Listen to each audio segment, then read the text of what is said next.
Hello, everybody. Welcome back. Hi, this is Ankit Jain, and today again I'm back with a new topic. आज की जो class है उसमें 2 से 3 ऐसे सेंटेंस पैटर्न है जो आपकी लैंग्वेज में काफी यूज में आते हैं और लोगों के लिए sometimes it becomes confusing to use this kind of sentences in their language. जैसे एक सेंटेंस बोर्ड पे लिखा हुआ है what are you like और एक सेंटेंस लिखा हुआ है what do you like. इन दोनों के अंदर क्या बेसिक डिफरेंस है, इन्हें आप अपनी लैंग्वेज में हाउ टू यूज दिस, आज की क्लास में हम ये कवर करने वाले हैं. इसके अलावा हम 2 सेंटेंस के बारे में we will also discuss today. The next one, how do you find it, इसे कैसे यूज करते हैं, ये काफी इंटरेस्टिंग मेथड है इंग्लिश लैंग्वेज में जो काफी यूज होता है. And the next one is it is worth action plus ING. तो वीडियो को अंत तक जरूर देखें और अगर आप मेरे चैनल पे नए हैं, पहली बार अगर आप मेरे चैनल पे लैंड किए हैं तो प्लीज चैनल को सब्सक्राइब जरूर करें और बेल आइकन को प्रेस कर दें. देखो व्हाट आर यू लाइक कब यूज करेंगे, अच्छे से देखना और समझना. जैसे सपोज फॉर एग्जांपल हमें किसी व्यक्ति का अगर नेचर कैरेक्टर पता करना है, किसी व्यक्ति की पर्सनैलिटी फाइंड आउट करना है, तब इंग्लिश में हम इस तरह के क्वेश्चन पूछते हैं. जैसे सपोज फॉर एग्जांपल किसी व्यक्ति की भी रिसेंटली एंगेजमेंट हुई है, जिस व्यक्ति की मान लेते हैं किसी लड़के की किसी लड़की से एंगेजमेंट हुई है, तो इंग्लिश लैंग्वेज में सुनना, अगर किसी लड़के की किसी लड़की से एंगेजमेंट हुई है तो उस लड़के के लिए जो लड़की है फॉर एग्जांपल वो है फियांसे, और किसी लड़की की अगर लड़के से एंगेजमेंट हुई तो है तो उसके लिए वो भी फियांसे ही है, बस थोड़ा सा अंतर होता है समझना. जिस लड़की की जिस लड़के से एंगेजमेंट हुई है तो लड़के की जो फियांसी की स्पेलिंग होती है वो FIANCE होती है, सिंगल ई होता है, और लड़की के फियांसे की स्पेलिंग में डबल ई होता है. बस इतना सा डिफरेंस है, बाकी ज्यादा कोई डिफरेंस नहीं है, प्रोनाउंसिएशन दोनों का सेम है. तो मान लेते हैं किसी की किसी से एंगेजमेंट हुई है. अब मैं यहाँ पे कुछ और सिखाना भी चाहता हूं आप लोगों को कि आप ये बोलेंगे कैसे. जैसे इंग्लिश लैंग्वेज में इंगेजमेंट होना और शादी होने का एक्शन क्या होता है, तो पहले वो भी सीखो. इंगेजमेंट होने का एक्शन होता है गेट इंगेज्ड, और शादी होने का एक्शन होता है गेट मैरिड. ध्यान रखना, अगर इंगेजमेंट होने की बात करें तो एक्शन है गेट इंगेज्ड और शादी होने का एक्शन है गेट मैरिड. अब सुनना मेरी बात समझ. जैसे किसी व्यक्ति की सगाई हो गई है और इंग्लिश में उसको किसी को बताना कि सर मेरी सगाई हो गई, तो ये सेंटेंस बोलेगा कैसे, तो ऐसे बोलेगा sir I have got engaged. वैसे बोलेगा कि सर मेरी सगाई हो गई है. ये सेंटेंस वो कब तक बोल सकता है, सुनना ध्यान से, जब तक उसकी शादी नहीं हो जाए. जैसे किसी व्यक्ति की फॉर एग्जाम्पल सगाई हुए 6 महीने, एंगेजमेंट हुए 2 महीने, 10 दिन भी क्यों नहीं हो गए हैं, 6 महीने क्यों नहीं हुए हैं, लेकिन अगर उसकी सगाई हो गई और शादी नहीं हुई तो इस बात को इफेक्ट में बोलना है, इस बात को भी पास्ट में नहीं बोलना है. 6 महीने पहले हुई है वो दिन अगर बताओगे कि सर मेरी सगाई 6 महीने पहले हुई, तो मैं बोलूंगा I got engaged before 6 month. But खाली इतना सा किसी को बताना है ना कि सर मेरी सगाई हो गई है, तो इस बात को मैं इफेक्ट में बोलता हूं, पास्ट में नहीं. I have got engaged. कब तक बोलोगे इसे इफेक्ट में, जब तक आपकी शादी नहीं हो जाती. जिस दिन शादी हो जाए उस दिन वो बात इफेक्ट में बोलना कि सर मेरी शादी हो गई है, आई हैव गॉट मैरिड. जैसे किसी व्यक्ति से अगर आप मिलो और आप उससे अगर ये क्वेश्चन पूछना चाहें कि सर आपकी एंगेजमेंट हो गई क्या, तो इस सेंटेंस को हैव से पूछना, इस सेंटेंस को डिड से मत पूछना. हैव और डिड में क्या डिफरेंस है ये मैंने सारे वीडियोस बना ले, तो I am not going to discuss here. But ये ध्यान रखना, अगर किसी से ये पता करना है कि सर आपकी सगाई हो गई क्या, ये क्वेश्चन पूछना है, तो आप ऐसे पूछेंगे हैव यू गॉट इंगेज्ड, ऐसे पूछिएगा. ओके, किसी से जानना है कि सर आपकी सगाई हो गई क्या, तो ऐसा बनेगा have you got engaged, have you got engaged, ऐसे पूछिएगा कि सर आपकी सगाई हो गई क्या. क्योंकि पास्ट में क्यों नहीं पूछ रहे हैं, इसलिए नहीं पूछ रहे हैं कि नहीं हुई तो हो सकती है ना, तो पास्ट नहीं जाएगा ये, तो हैव यू गॉट इंगेज्ड. और किसी से ये पूछना है कि सर आपकी शादी हो गई क्या, तो ऐसे ही पूछना आप लोग, वो किसी भी उम्र का व्यक्ति है, बस हाँ एक कंडीशन है कि वो मैरिज की एज में होना चाहिए, मतलब जो हमारे यहाँ की स्टैंडर्ड एज है 21 है ना, उस एज में, मैरिजेबल एज में। तो किसी से अगर ये जानना है कि सर आपकी शादी हो गई क्या, तो या तो आप ऐसे पूछेंगे हैव यू गॉट मैरिड, और किसी से पूछना है सर आपकी सगाई हो गई क्या, have you got engaged. Third person के बारे में पूछोगे तो हैव बनेगा हैव, हैज, कि सर आपके ब्रदर की सगाई हो गई क्या, has your brother got engaged. Sir आपकी सिस्टर की शादी हो गई क्या, has your sister got married. और डायरेक्टली अगर किसी से ये पूछना है कि सर आप इंगेज्ड हो क्या, तो ऐसे पूछते हैं, आपको पता होगा। किसी से अगर डायरेक्टली पूछना है कि आप इंगेज्ड हो क्या, इंगेज्ड कैसे व्यक्ति को बोलते हैं, जिसकी सगाई हो गई, ऐसे व्यक्ति को इंगेज्ड बोलते हैं। तो ऐसा भी बनता है आर यू इंगेज्ड। सर आप शादीशुदा हैं क्या, तो ऐसे बनता है आर यू मैरिड, है ना, दिस इज द कंडीशन कि आर यू मैरिड। शादीशुदा आदमी को हम मैरिड बोलते हैं, तो ऐसा बन जाए। अब किसी व्यक्ति की सगाई हो गई है, उसने मुझे बताया sir I have got engaged. हाँ, अगर ये पूछना चाहो कि कब हुई, तो ये सेंटेंस पास्ट में बनेगा कि when did you get engaged, क्योंकि वो डे पूछ रहे तो डे पास्ट उसका कोई इफेक्ट नहीं। लेकिन जब उसने इतना सा बताया कि सर मेरी सगाई हो गई, तो मैं उससे क्वेश्चन जरूर पूछूंगा कि भाई तेरी फियांसी कैसी है। अब मैंने जब पूछा कि आपकी फियांसी कैसी है, तो मैं उससे उसकी फियांसी के हालचाल नहीं पूछ रहा हूं, क्योंकि इंग्लिश में एक सेंटेंस हो रहे ना कि सर आप कैसे हो, हाउ आर यू, आपके पापा कैसे हैं, हाउ इज योर फादर। तो देखो हाउ आर यू और how is your father, how are you में हम उस व्यक्ति के हालचाल पूछते हैं, वेल बींग पूछते हैं। हाउ इज योर फादर से पापा की वेल बींग पता करी जाएगी। लेकिन अगर हमें किसी व्यक्ति की पर्सनैलिटी, किसी का नेचर, किसी की क्वालिटी, या किसी का अगर कैरेक्टर पता करना है, तो हाउ यूज नहीं करते, फिर इंग्लिश में ये मेथड यूज करते हैं व्हाट, और उसके साथ लगाते हैं लाइक। सॉरी, उस केस में ये जो लाइक वर्ड है ये एक्शन नहीं होता है, ध्यान रखना। हाँ, अगर वो एक्शन होता तो फिर वहां पे डू आ जाता। तो इस केस में लाइक नॉन एक्शन होता है। जब किसी व्यक्ति का नेचर पता करना है तो मेथड है व्हाट एंड लाइक। इस केस में लाइक का मतलब पसंद नहीं है, ये ध्यान रखना, इसलिए हमें आर लगाना पड़ा, अदरवाइज हम डू लगाते। तो ऐसा बनेगा व्हाट आर यू लाइक, कि सर आप कैसे हो। इट मीन्स आप किस, what kind of person you are.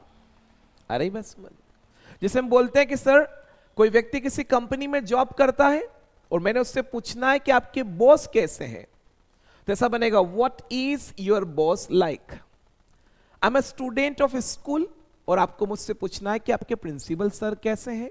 It means आप मेरे प्रिंसिपल सर का नेचर पता कर रहे हैं, आप पता करना चाह रहे हैं कि वो किस वैरायटी के इंसान हैं, तो what is your principal sir like. आपने मुझसे पूछा कि सर आपके अंकल कैसे हैं, तो आप क्वेश्चन बनेगा what is your uncle like. अब इसका जवाब कैसे देंगे, तो जवाब देना बहुत इजी है। किसी व्यक्ति का अगर कैरेक्टर पूछ रहे तो बताओ किस तरह का इंसान है, नेचर पूछा तो नेचर से बात करेंगे, है ना, उस व्यक्ति की क्वालिटी बताइए। तो आपने बोला कि sir what is your boss like, तो मैंने बोला कि सर मेरे जो बॉस है ना वो काफी काइंड है, मतलब दयालु, my boss is very kind. Sir मेरे जो बॉस है फॉर एग्जाम्पल वो स्किल्ड है, he is very skilled. Sir मेरे जो बॉस है ना, अगर शायद देखा जाए तो वर्सेटाइल है। वर्सेटाइल समझते हैं, मल्टी टैलेंटेड या मल्टी टास्किंग पर्सन, एक व्यक्ति जो एक से ज्यादा टैलेंट से ब्लेस्ड है, एक व्यक्ति जिसमें एक से ज्यादा स्किल्स है, ऐसे लोगों को हम बोलते हैं वर्सेटाइल। तो बन जाए sir my boss is versatile या my boss is multi talented. ऐसा भी बोल सकते हैं कि सर मेरे जो बॉस है सर वो ऑप्टिमिस्ट है, my boss is optimist. Hard working भी है, my boss is hard working. Sir मेरे जो बॉस है वो वर्कहॉलिक है, माय बॉस इज वर्कहॉलिक। तो ऐसे बताएंगे। तो ये ध्यान रखना कि जब हमें किसी व्यक्ति से उसका कैरेक्टर, नेचर, क्वालिटी, बिहेवियर पता करना है तो ये वाला मेथड यूज होता है व्हाट एंड लाइक। इस केस में लाइक नॉन एक्शन होता है, इसलिए यहाँ पे आर लगाया गया है, तो थर्ड पर्सन के लिए इज लगाया गया। पास्ट बनेगा तो आर का पास्ट वर्ब बनेगा और इसका पास्ट वॉज बनेगा। और व्हाट डू यू लाइक, तो व्हाट डू यू लाइक से हम किसी व्यक्ति की लाइकिंग्स यानी पसंद या किसी चीज से लेकर इंटरेस्ट पता करते हैं। जैसे आपने मुझसे पूछा sir what do you like, तो यहाँ पे कुछ भी जवाब हो सकता है कि sir I like to watch movies, I like to mooch around, I like to listen to music, I like to visit new places, I like to explore new places, I like to read books. तो यहाँ ऐसा जवाब होगा। लेकिन यहाँ ध्यान रखना कि जब ये क्वेश्चन बनाए हमें किसी का नेचर, बिहेवियर, कैरेक्टर पता करना है कि वो व्यक्ति कैसा है। तो इस कॉन्सेप्ट से तो यू के लिए आर आएगा और थर्ड पर्सन के लिए इज आएगा। तो इस सेंटेंस को कैसे बनाना है समझ में आया? तो ऐसे बनेगा। अब देखो, सुनना मेरी बात सुन। जिस लड़की से एंगेजमेंट हुई है वो लड़की उस लड़के के लिए है फियोंसी, स्पेलिंग है FIANCEE, ये फीमेल के लिए है। और लड़की की जिस लड़के से एंगेजमेंट हुई है वो भी फियोंसे ही है, लेकिन स्पेलिंग FIANC ही। लड़के में एक ई कम है, लड़की में एक ई ज्यादा है। ओके, मतलब लड़की में गुण ज्यादा है इसलिए डबल ई लगा दिया। तो ये चीज ध्यान रखना। ओके, और 2-3 चीजें ध्यान रखना कि किसी से अगर पूछना है व्यक्ति से कि आपकी एंगेजमेंट हो गई क्या, तो पास्ट में नहीं इफेक्ट में पूछते हैं हैव यू गॉट एंगेज्ड। क्यों? क्योंकि नहीं हुई है तो अभी हो सकती है। देखो, जब तक हम टाइम सेंस लेकर चलते हैं ना तो बातों को पास्ट में नहीं बनाते। आप 40 साल के व्यक्ति से भी अगर मिलो और आपको ये जानना है, आपको कंफर्मेशन नहीं है कि वो शादीशुदा है क्या, तो या तो आप पूछेंगे आर यू मैरिड, या फिर आप पूछेंगे हैव यू गॉट मैरिड। ये ध्यान रखना, ये चीज हमें ध्यान रखना है। ओके, अच्छा, एक और चीज है मैरिज के साथ, अगर जिस व्यक्ति से हमारी शादी हुई है तो अगर मुझे बताना कि सर मेरी उससे शादी हुई है, तो आई गॉट मैरिड विथ नहीं बोलते, आई गॉट मैरिड टू बोलते। ये बहुत कॉमन सी चीज़ है, इस पर बहुत सारे लोगों ने ऑलरेडी वीडियो भी बना रखी है, रील्स भी बना रखी, लेकिन मैरिड विथ नहीं होता है, मैरिड टू होता है। ये बदल कि सर मेरी शादी एक डॉक्टर से हुई है, मैं तो I am married to a doctor, ऐसा बनेगा। ये चीज़ हमें पता होना चाहिए। तो ये 2 छोटी छोटी चीज़ें, I hope you must have understood this. आपको ये समझ में आया होगा कि कैसे यूज़ करना है। तो उसके कैरेक्टरिस्टिक्स बताना, उसका नेचर बताना कि वो कैसा है। तो कैरेक्टरिस्टिक्स और नेचर बताने के लिए मैंने 2 वीडियो बनाए हैं नॉन एक्शन के ऊपर, तो उसमें बहुत सारे क्वालिटीज़ के वीडियो वर्ड्स मैंने दिए हैं, आप उस वीडियो को ज़रूर देखें। क्लियर सभी को? ये चीज़ ध्यान रखना। अगर आप में से कोई भी व्यक्ति हमारा offline classes if you want to join, then my institute is located in Mandsaur, Madhya Pradesh. Here you can make a visit to my office and you can join. And if you want an online program, then we also have facility of online program, but our online classes will be starting in the month of March. Okay, हम मार्च में start करेंगे। अभी हम लोग only inquiries ले रहे ताकि एक बैच बनाने में हमें भी मज़ा आए कि हाँ, और आपको सीखने में भी मज़ा आए। ओके, अभी जनवरी और फरवरी हम लोग only we are collecting enquiries and we will be starting the batch from March onwards. Okay, the batch will be totally live. You will also get recorded, you will get conversation class, vocabulary and all the things. The class will take place on our personal platform. It means we have an application where the classes will be running. आगे बढ़ते, 2 word और हैं। पहला क्या लिखा हुआ, how do you find it. ये sentence भी बहुत कंफ्यूज करता है लोगों को, कहां यूज करोगे। जैसे किसी चीज से लेकर अगर हमें किसी व्यक्ति का ओपिनियन पता करना है, उस चीज से लेकर अगर हमें किसी व्यक्ति से उसका एक्सपीरियंस पता करना है। एक एग्जांपल देता हूं, देखना।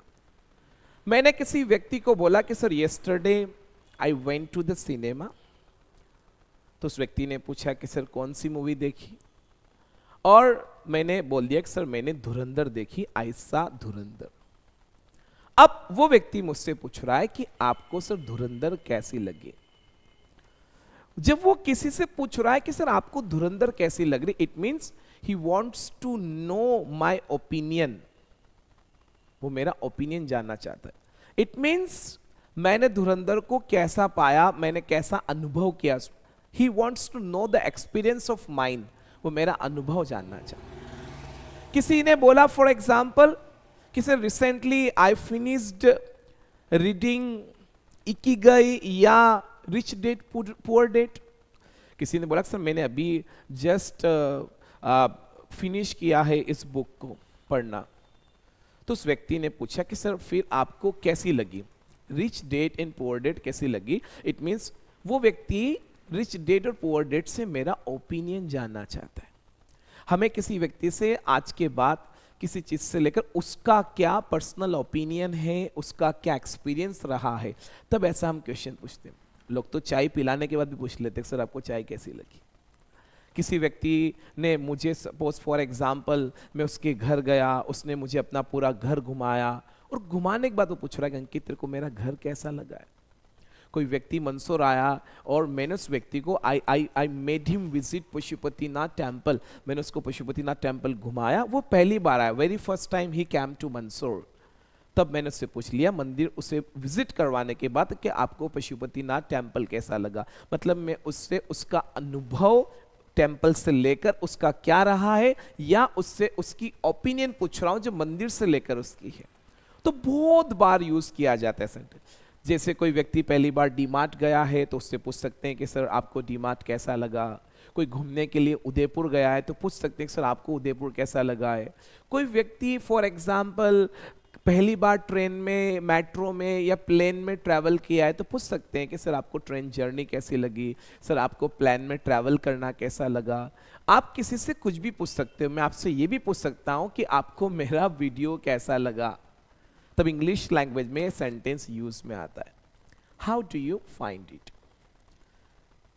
हमेशा यही पूछते हैं, यहां पे उस चीज का नाम लगाते हैं। जैसे अगर आपको पूछना है कि सर आपको मूवी कैसी लगी तो ऐसा बनेगा how do you find the movie, ऐसा बनेगा। आप ऐसे पूछेंगे।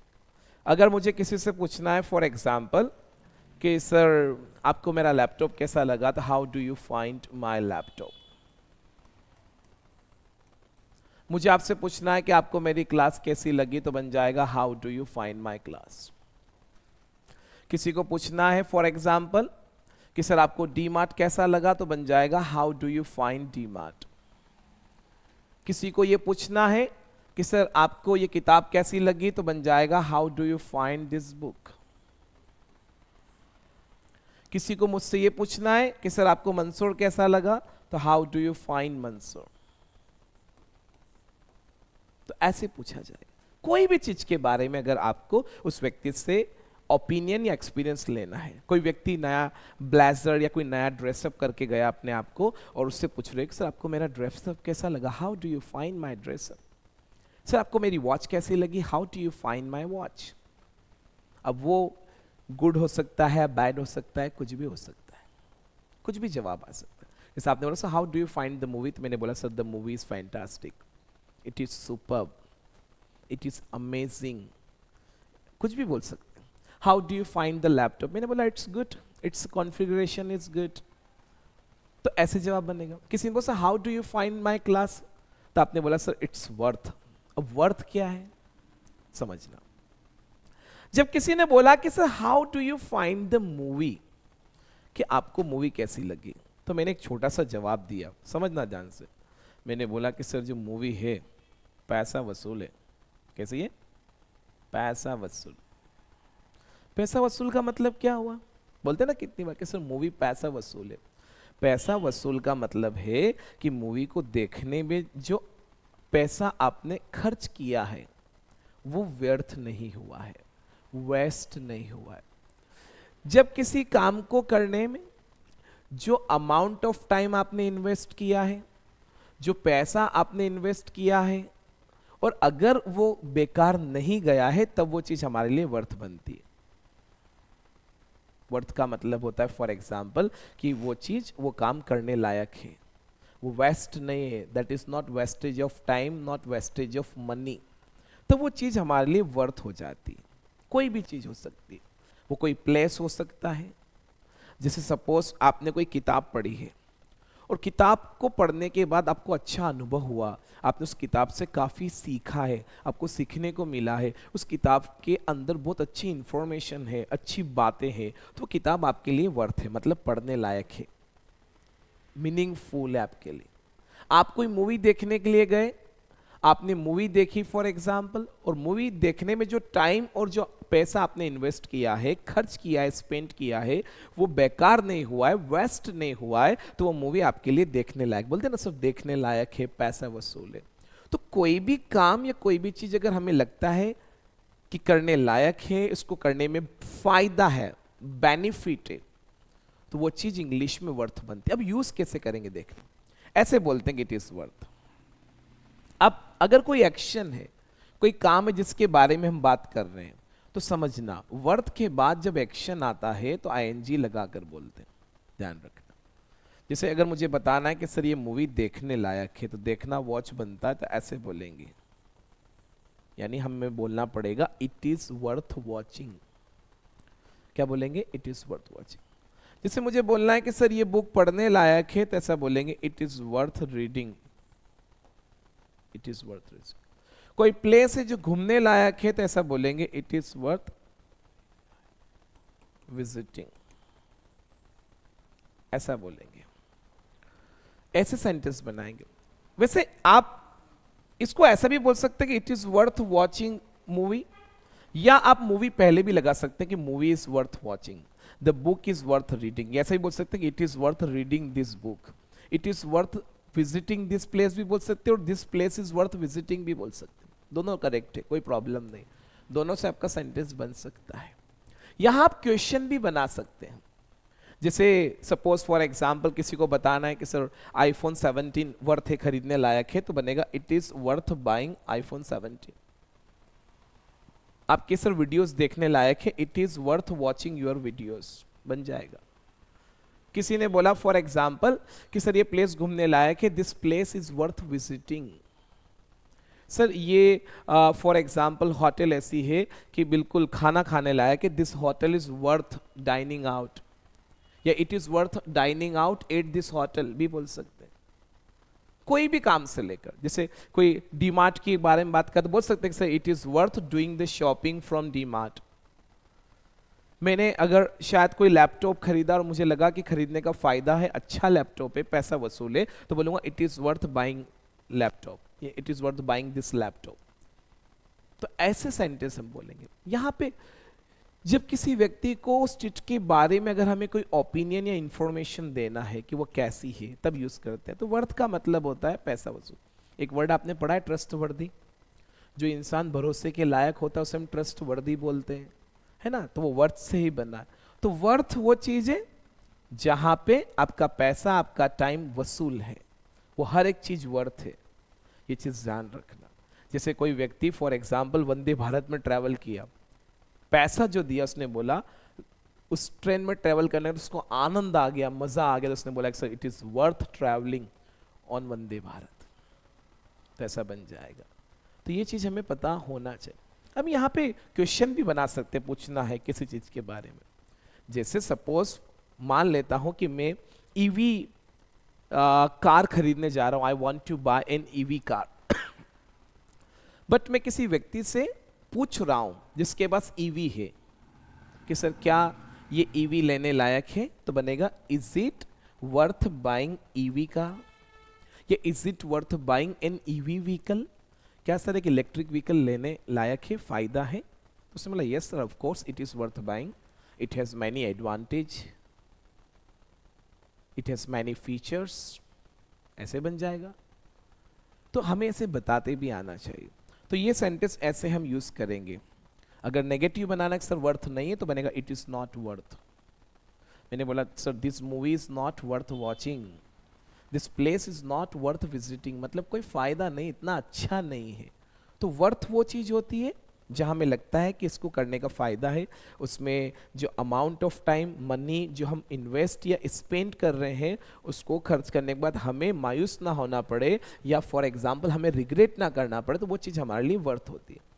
हर चीज़ जहाँ पे करने का, उस काम को करने का बेनिफिट है, वो हमेशा वर्थ होती है। लेकिन ध्यान रखना वर्थ के बाद अगर एक्शन लगाते हैं तो उसमें आईएनजी लगाकर बोला, तो वर्थ एक्शन में आईएनजी कंटेन करता है।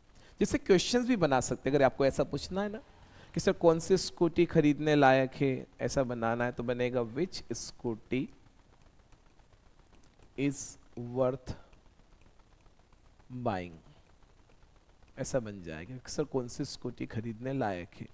आप दो ऑप्शन भी दे सकते हैं, sir which scooty is worth buying, Ola, या अगर देखा जाए फॉर एग्जाम्पल आई क्यूब, तो ऐसा बनेगा विच स्कूटी इज वर्थ बाइंग, ओला और आई क्यूब, ऐसे बन जाएगा।